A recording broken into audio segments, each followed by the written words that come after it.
The puppet. It was a marionette, I think. It had a big head. The face was made of wrinkly, flesh-colored rubber.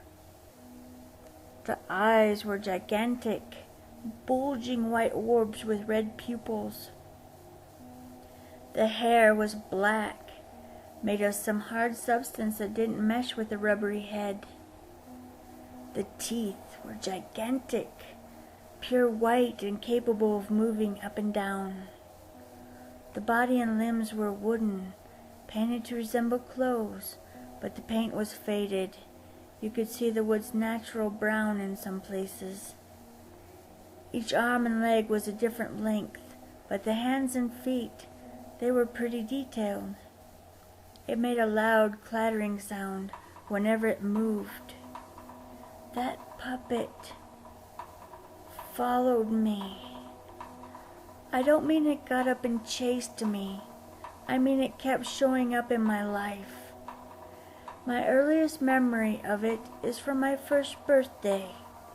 I obviously don't remember the full details of that day, but I remember my parents singing happy birthday and that puppet. I don't know what it was there for. I just remembered it scared me to death and I could not stop crying. When I was able to talk, I asked my parents about it, and they said nothing like that had happened on my first birthday. They must not have thought lying about it would make things easier for me. The next time I saw it, I was around 3. I was exploring a room with old stuff my parents had stored away. I found a calendar, but I don't remember the year. There was a photo for each month, but the only one I remember was October.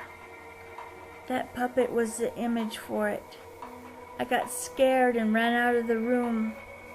I told my mom and tried to show her the calendar so that she'd know the puppet was real, but I couldn't find it. The room had been very messy and I had ran out of it so quickly I knocked over piles of stuff. I guess the calendar got buried. I was 6 when it happened again. It was the middle of the night. I woke up from a nightmare I can't remember the details of. I was too scared to go back to sleep, so I went into the living room and turned on the television. An old black and white show on Nick at Night was ending, and when the commercial started, that puppet came on. It was dancing while loud music played. I screamed and started crying uncontrollably, but by the time my parents got downstairs, the puppet was gone. I didn't see the puppet again for quite a while after that, but I kept having nightmares about it. When I was 15, I decided to try to track it down, using the internet to try to find more information about the calendar, the short, or anything. No one had ever heard of it, but one day I got an instant message from someone I'd never talked to before. Their screen name was a random mashup of numbers and letters, but their avatar was a picture of the puppet. They IM'd me, glad that you still remember me, then immediately signed off. They never contacted me or came online again. When I was 20, I was walking by a store that sold old toys and dolls, and in the front window I saw the puppet.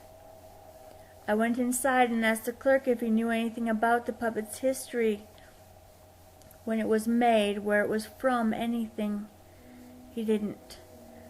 Said the puppet had just been sold to the store a few days ago.